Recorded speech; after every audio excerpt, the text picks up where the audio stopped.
I'm Jim Knight, co-founder of the Instructional Coaching Group, and you're listening to Coaching Conversations, where I talk with coaching experts from around the world so that all of us can learn better ways to make an unmistakably positive impact on the people around us.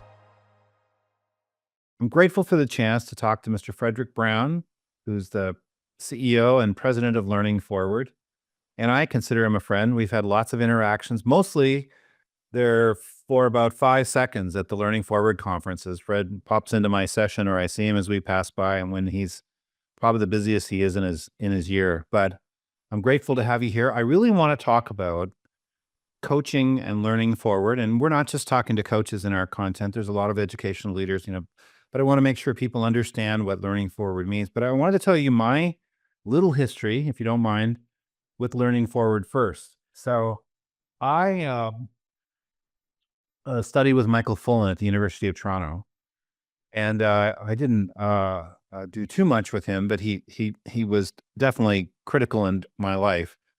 I took a course with him and Barry Bennett, and then I did an independent study with Michael, and then I would go back and see him.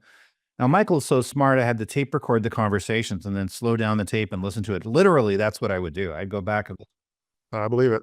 And one time I went to him and I said, who are the people I need to talk to?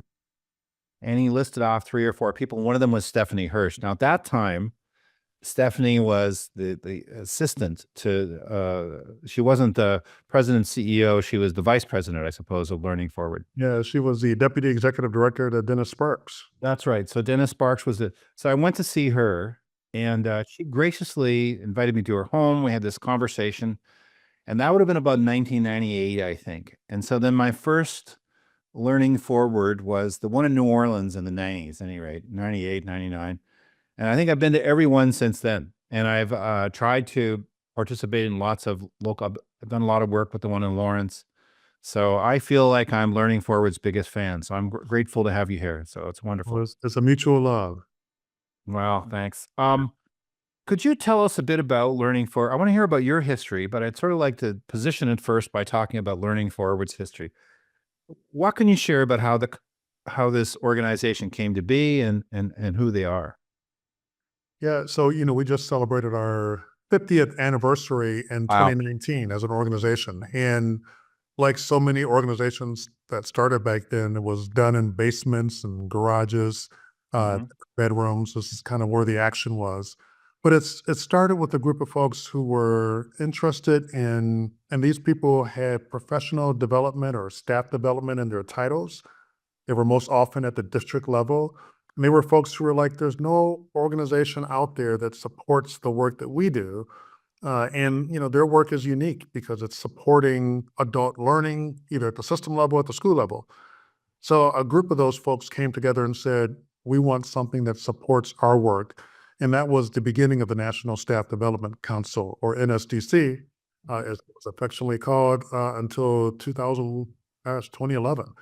And Mm. so the organization began with convenings of people who had like work, like interest, and then over the years just continued to grow. And we became known for our annual conference, which you have been a part of, going back to the 90s. I remember that conference in New Orleans. I was a part of that, and it was a chance to. I remember walking back and forth across Canal Street because the hotel Right. on either side of the street. Uh, but over the years, the organization has also grown to do direct support for districts and schools, and through what is now our professional services or consulting services arm of the organization. And a lot of that work we'll talk about a bit later. But we're also known for some of our advocacy work. We're also known for, and this is the best way that I often describe it, anyone whose job in education is to support the growth and development of other adults in their Mhm. setting, Learning Forward is your home. And so that's Mhm. a good way to think about it. Our last conference was just in the Rockies outside of the Denver airport. And anytime we come together as an organization, we bring together anywhere from 2,500 to 3,500 of our closest friends, you among them, to talk about professional learning and its role in supporting the growth of students through, the growth of educators. Well, I love the conference. It's one of my favorite things to do. Like I said, I've been going now. I've been to every one, I think, since the 90s. And I've just met so many people and learned I mean, simple back in that first one, that's where I first learned about cognitive coaching back in about 1998. And then you think about all the different people. I remember seeing Tom Gusky for the first time. Mhm. Gave such a great presentation, and then on and on and on, getting to know Joellen, and Stephanie was like a mentor to me in many ways. So it's been Stephanie Hirsch. So it's been really um, powerful and helpful to me in so many ways. So, but how about your history? What's your background, and how did you come to be in the position you're in now? So I started as a fourth grade teacher in Yeah. a district about 30 miles west of Cleveland, Ohio, Uh-huh. and um, continued on teaching, assistant principal, and a principalship in that same district. And then found myself in Chicago, and this is where the Learning Forward connection begins, Mm. supporting a program that was for aspiring principals for Chicago Public Schools. And it was a collaboration among the Office of the Principals Union, Chicago District itself, and Northwestern University. And as part of that, the staff in that office, because again, their work was supporting leaders throughout Chicago. So I was in an aspiring principal program and was one of the co-directors of it. But in the Mhm. same office was support for first-year principals and ongoing support for principals. And so the learning of this team in that office happened at the National Staff Development Conference.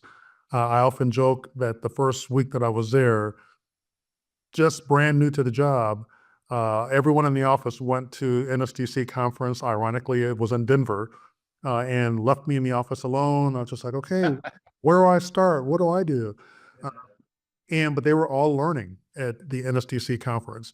And so my direct involvement with NSDC at the time happened through the Academy program. And the Academy is like a immersive 2.5 year learning experience. And that's where I got to know Learning Forward, got to know the standards back then and some of the other pieces of who we are as an organization.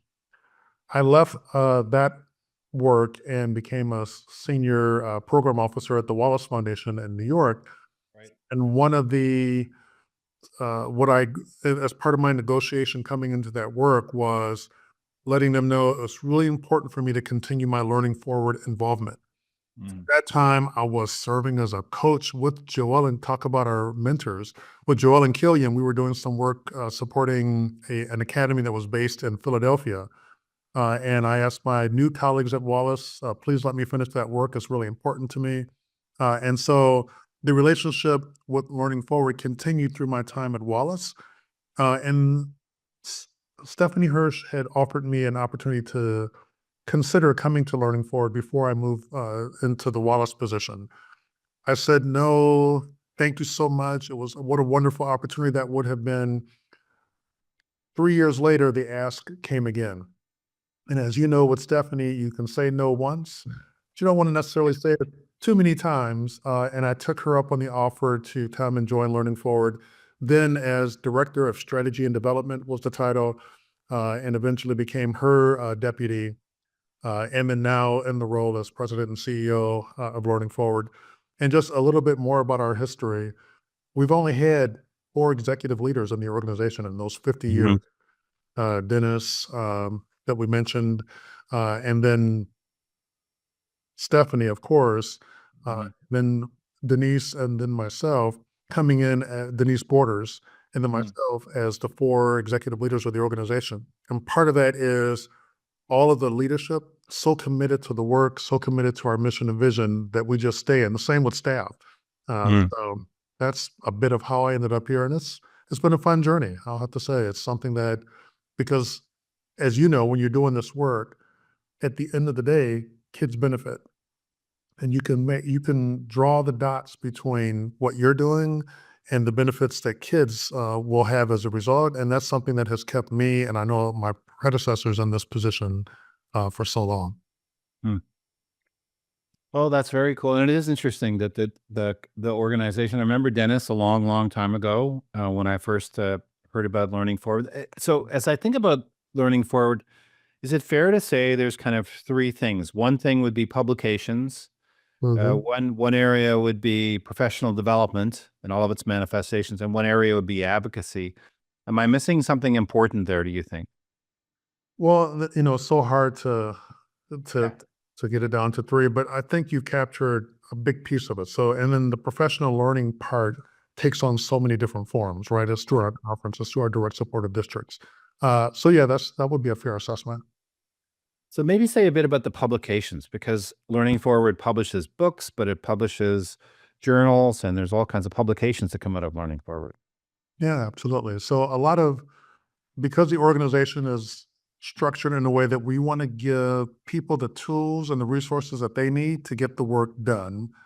One way that that happens is through our publications, that happens through webinars and other ways of getting tools and resources into people's hands. And so one of the books that I'm reflecting on one of the books that I had a chance to write Mhm. alongside Stephanie Hirsch and another one of our senior consultants, Kay Penzick, was on becoming a learning system. And Right. as we were writing that book, it was so important for us to say, okay, here are the big ideas in the book, but people need tools, they need resources, they need something to help them actually actualize what they read. And so all of our publications are structured that way, that they are full of tools, they're full of resources, just to help people get the work done, not just think about how they might do the work.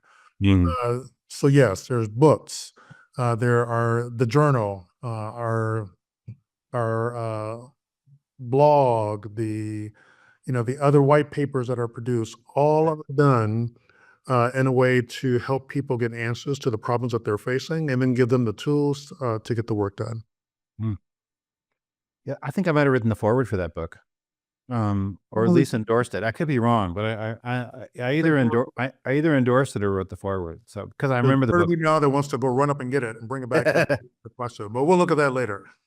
With respect to professional development, what does Learning Forward do for professional development? The conference is probably your flagship event. You've got, like you said, 2,500, 3,500. It always seems massive, and it's introduced me to so many great leaders. Chris Emden is one of the ones I saw just recently, a couple of years ago, and he was at our conference this year because I saw him at Learning Forward. But there's the conference, and what are some other aspects of professional? Well, I'm hesitant to say professional development. I don't know if it's professional development or professional learning, but anyway, the professional development slash professional learning provided by Learning Forward. Yeah, so just on that point, when we revised the standards back in 2011, we used that as an opportunity to make, and when I say standards, the standards for professional learning, we use that as an opportunity to sort of shift the language and also shift the thinking about professional development versus professional learning. And at the end of the day, be it in our federal policy or state policy or provincial language, whether you use professional development or professional learning, what we want to see is a shift away from how things may have done in the past with workshops and sit and gets and one-time learning, or no real system of professional learning, just haphazard approaches. And so we used a standards revision in 2011 to say, let's shift the language to professional learning, and let's use this opportunity or this moment as a chance to talk about what we're describing is a system of learning for a district or a school or a state. We're talking about a learning design that is based on what we know to be good evidence and good research around professional learning. We're talking about the roles leaders play and all of that. So all of that becomes part of sort of this holistic approach to professional learning that the standards for professional learning describe the content, processes, and structures to make that happen.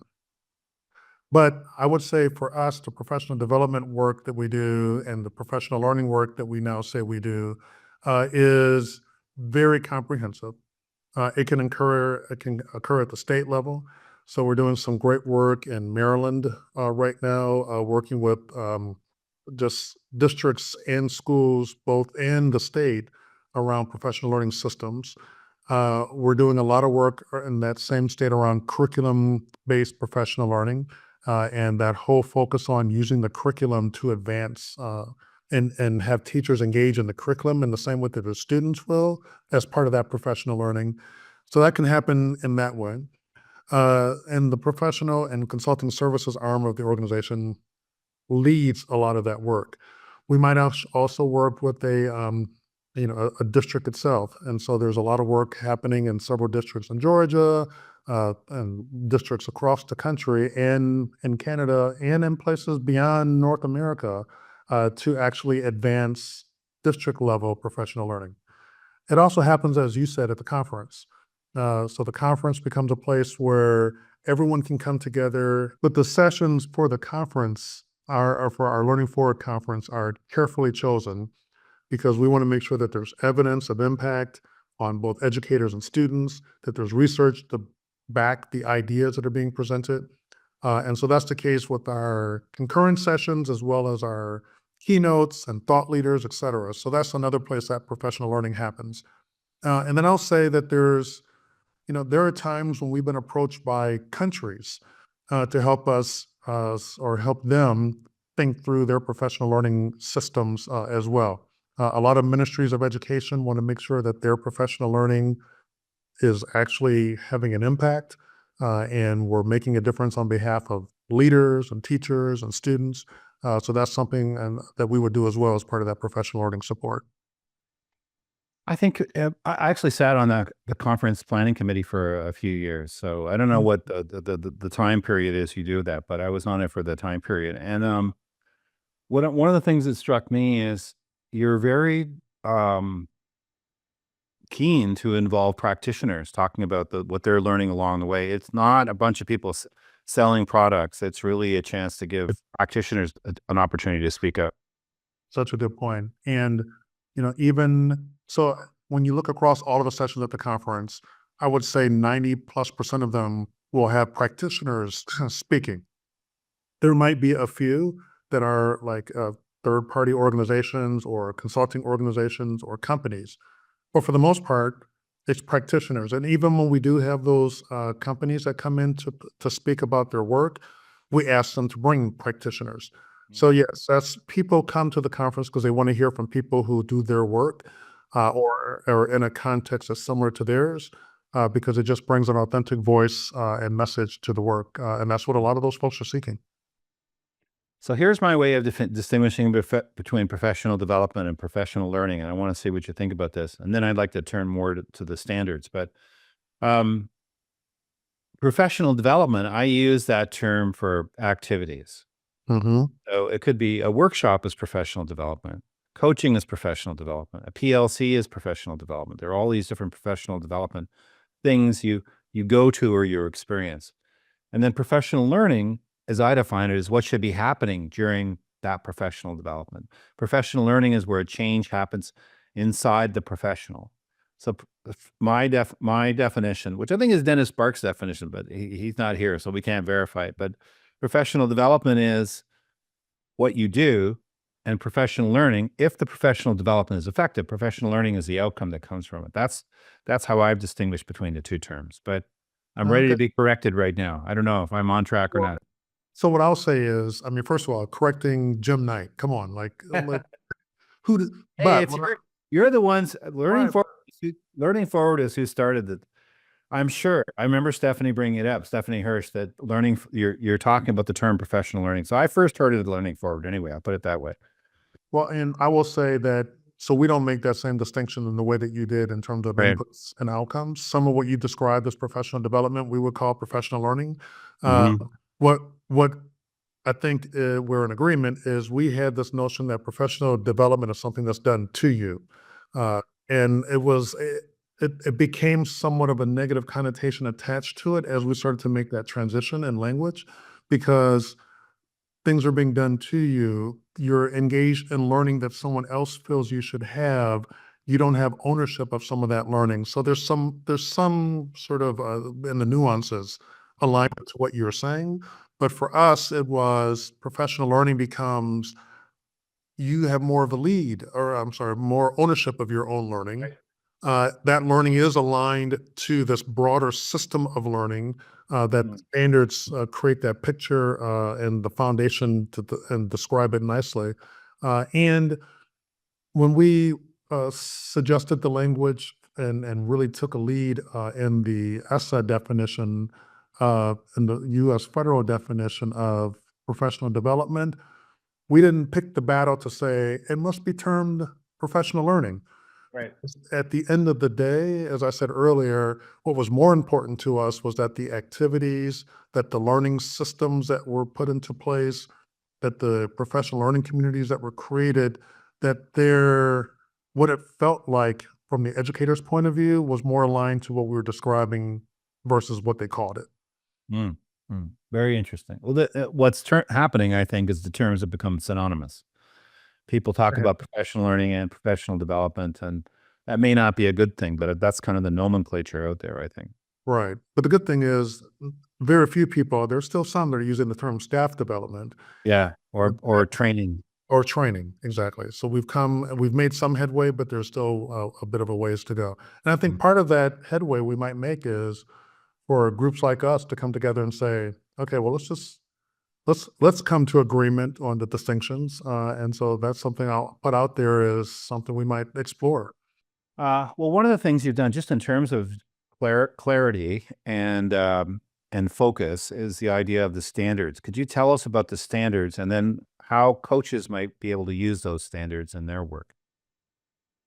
Well, so when the That's a standard, big. Sorry to interrupt, but I realize that that's a really big question, but we can take well, parts of and it at those. yeah, we'll come back to parts of that over time. You know, the standards have been revised several times over the years. When I was in academy, we were using standards from the early 2000s. And so they were revised again in 2011, and then most recently in 2022. And, the question that a lot of districts are asking, tell us how professional learning should look at the system level, at the school level, and then what does it mean for an educator to experience high quality professional learning? What are the processes that are part of that? What's the context that is there to support it? And the standards describe all of that. So when you look at those standards, there are a number of them that directly connect to coaching. I'll just name a few. So one important aspect of what happens in schools is the implementation of new practices.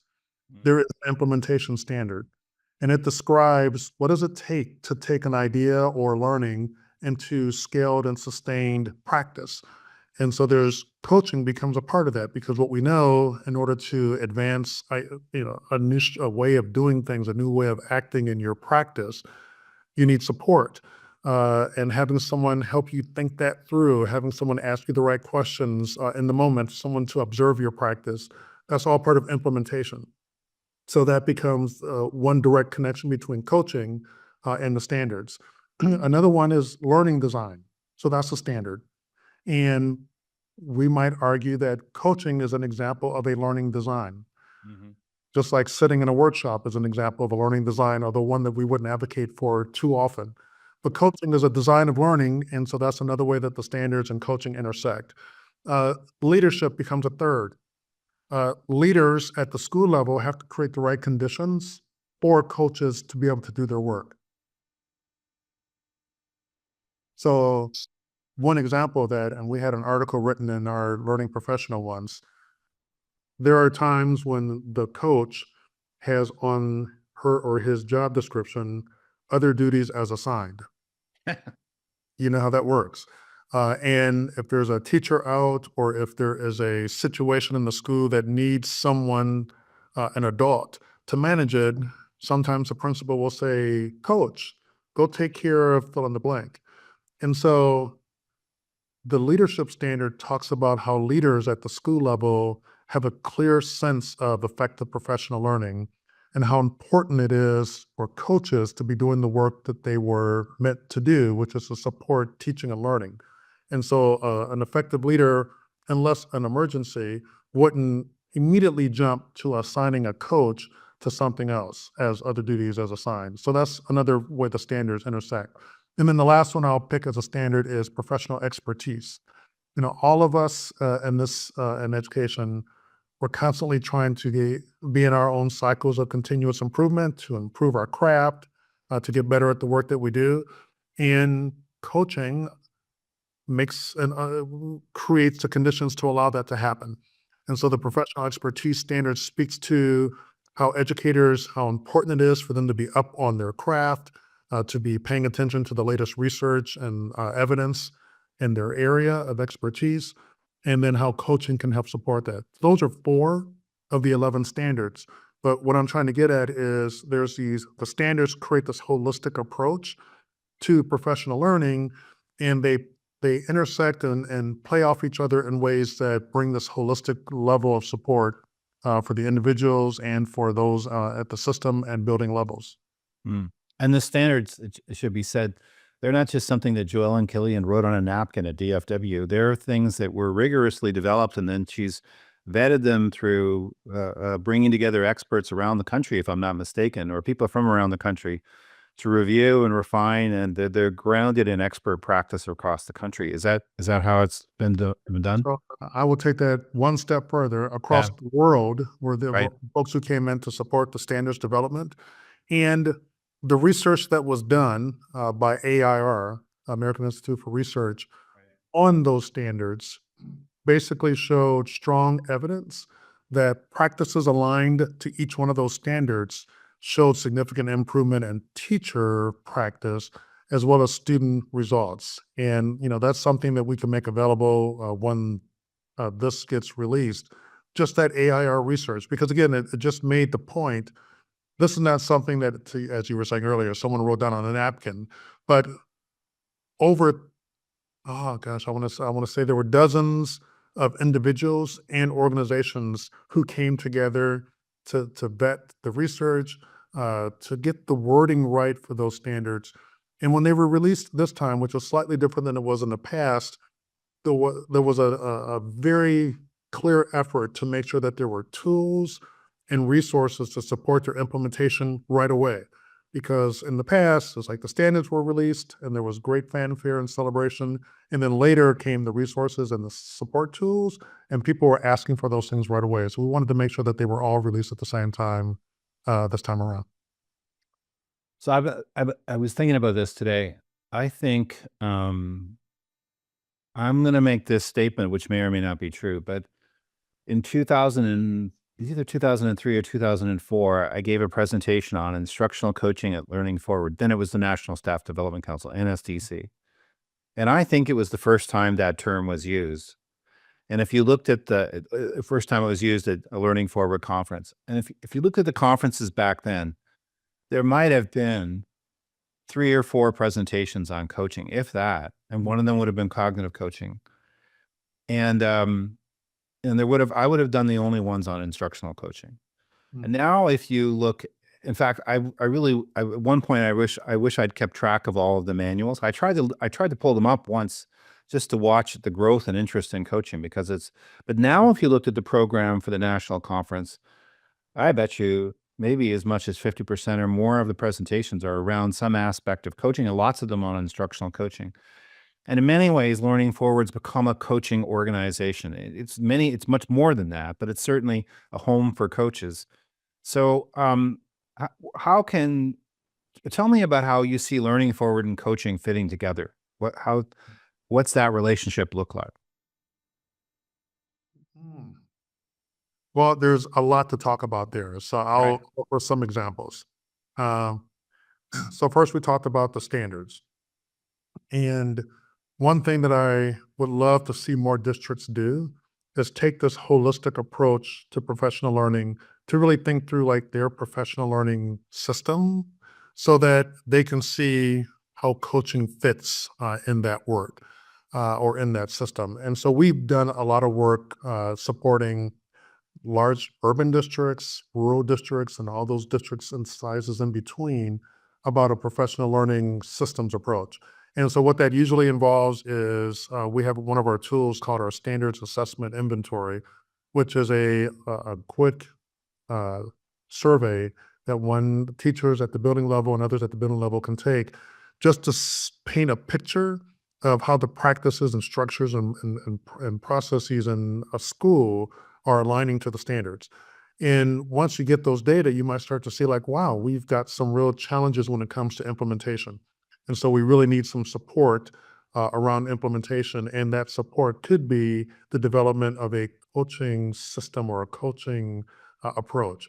And so a lot of our direct support to districts the conversations are always based on, where are the gaps? What aren't people getting that they need when it comes to, in this case, as part of our conversation, coaching support? And let us help you think about developing a system to support that gap. So that's one place where I think it comes together. The second place that coaching comes together for us, I mentioned I was a part of the academy program. Mm-hmm. Everyone in the academy has a coach, and the coaching is to support a problem or practice that someone's grappling with for 2.5 years. And we know those problems of practice may shift over time, but the idea is I come into this experience with something that I'm trying to solve. And I have a coach that's part of the academy experience who's helping me think through that. So that's like another place where I think they intersect. We have a number of online courses, and several of them are about coaching and helping people think through the language of coaching, and helping people start to wrap their minds around what are the coaching opportunities and then potential needs that they might have back in their districts. So that's I guess, a third place where they intersect. And then, just as one more example, I mentioned direct support to the districts. Some of that support, uh, and some of the ways that it happens, I used the Maryland example, is aligned to what the state is trying to do. So in some cases, districts are working in isolation, but we've had some great opportunities over the years where a state said, we're trying to strengthen our entire professional learning system at the state level.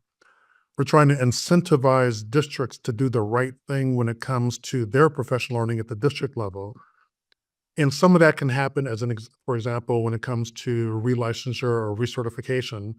Are we paying attention to the right things when it comes to, so what should teachers be doing or leaders so that they can renew their license or their certificate? And are we rewarding or giving points or whatever the system might be for those things that actually change practice? And coaching is one of those things. Strong professional learning communities that are facilitated in a way that actually change practice are another example. How are we giving credit for those things?